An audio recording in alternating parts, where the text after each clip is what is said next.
In this video, I will show how to insert a bookmark in Google Docs.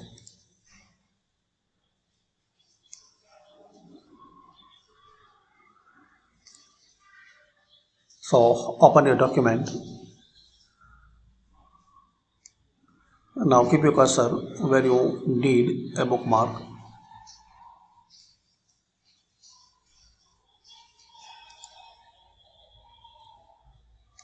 Then click on insert.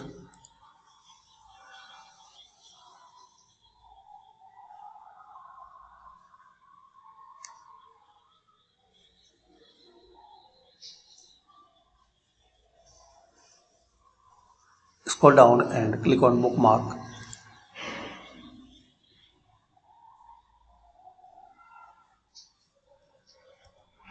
Type your bookmark site or anything and click anyway.